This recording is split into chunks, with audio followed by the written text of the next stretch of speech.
आधी रात का वक्त था। पहाड़ियों के बीच बसा छोटा सा गांव कालीनगर गहरी खामोशी में डूबा हुआ था।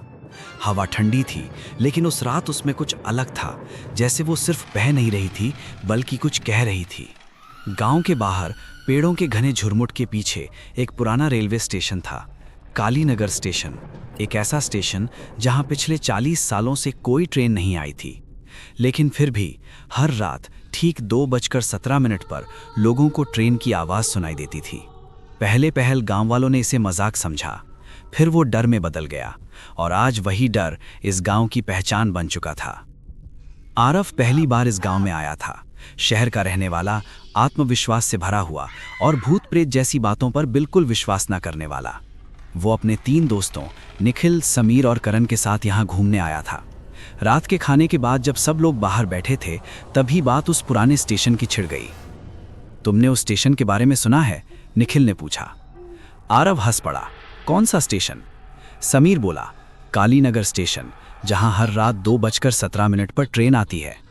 आरव ने मजाक उड़ाया, और उसमें भूत बैठते हैं? करण ने गंभीर होकर कहा, अगर हिम्मत है तो आज रात जाकर देख ले। आरव मुस्कुराया, ठीक है, देखता हूं। रात के 1:45 आरव चुपचाप घर से निकला और स्टेशन की ओर चल पड़ा। कुछ ही देर में वो उस पुराने स्टेशन पर पहुंच गया। टूटा हुआ बोर्ड, जंग लगी पटरियां और चारों तरफ सन्नाटा। उसने घड़ी देखी, 2:12। अचानक दूर से आवाज आई, छुक छुक छुक। पटरियां कांपने लगी और 2:17 होते ही उसके सामने हवा में एक धुंधली रेलगाड़ी उभरने लगी। जली हुई, टूटी हुई और अंदर अंधेरा। दरवाजे अपने आप खुल गए। अंदर सीटों पर लोग बैठे थे, लेकिन उनके चेहरे नहीं थे। तभी पीछे से आवाज आई, टिकट दिखाओ। आरव ने मुड़कर देखा। एक टिकट जांचने वाला खड़ा था, जिसका चेहरा आधा जला हुआ था। आरव पीछे हटना चाहता था, लेकिन उसके पैर हिल नहीं रहे थे। वो आदमी धीरे से बोला, एक बार ये रेलगाड़ी पकड़ ली तो वापस कोई नहीं जाता। अचानक रेलगाड़ी के अंदर से हाथ बाहर आने लगे, आरव को खींचने के लिए। वो पूरी ताकत से चिल्लाया और उसी झटके में उसके पैर खुल गए। वो भागा बिना पीछे देखे। किसी तरह वो घर पहुंचा। दोस्त उसे देखकर हंसने लगे। क्या हुआ? आरव कुछ नहीं बोला, बस चुपचाप बैठ गया। लेकिन उस रात के बाद सब कुछ बदल गया। अब हर रात 2:17 पर उसके कानों में रेलगाड़ी की आवाज गूंजने लगी, चाहे वो कहीं भी हो। एक रात उसके मोबाइल में अपने आप अलार्म बजा, 2:17। उसने मोबाइल उठाया। स्क्रीन पर लिखा था, तुम्हारी रेलगाड़ी इंतजार कर रही है। उसका दिल जोर से धड़कने लगा। अगले दिन गांव के एक बुजुर्ग ने उसे सच बताया। 40 साल पहले यहां एक रेल दुर्घटना हुई थी। पूरी रेलगाड़ी जल गई और कोई नहीं बचा। तब से वो रेलगाड़ी हर रात लौटती है और हर बार एक नया मुसाफिर ले जाती है।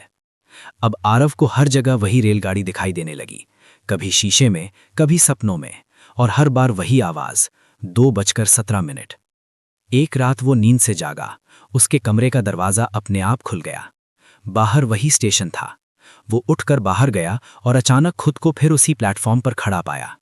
घड़ी 2:17। रेलगाड़ी फिर सामने आ गई। इस बार दरवाजा खुद उसके सामने खुला। वो आदमी मुस्कुराया, इस बार टिकट कट चुका है।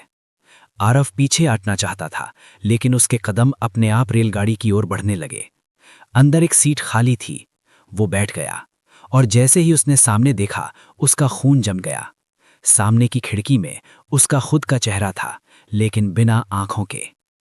अगली सुबह गांव वालों ने स्टेशन के पास एक नया निशान देखा। जंग लगी दीवार पर खून से लिखा था, 2:17, अगला आ चुका है। और उस दिन के बाद हर रात जब रेलगाड़ी गुजरती है, उसकी एक खिड़की में एक नया साया दिखाई देता है, जो बाहर देखता है, जैसे मदद मांग रहा हो, लेकिन कोई उसकी मदद नहीं कर सकता, क्योंकि वो रेलगाड़ी कभी किसी को वापस नहीं लाती।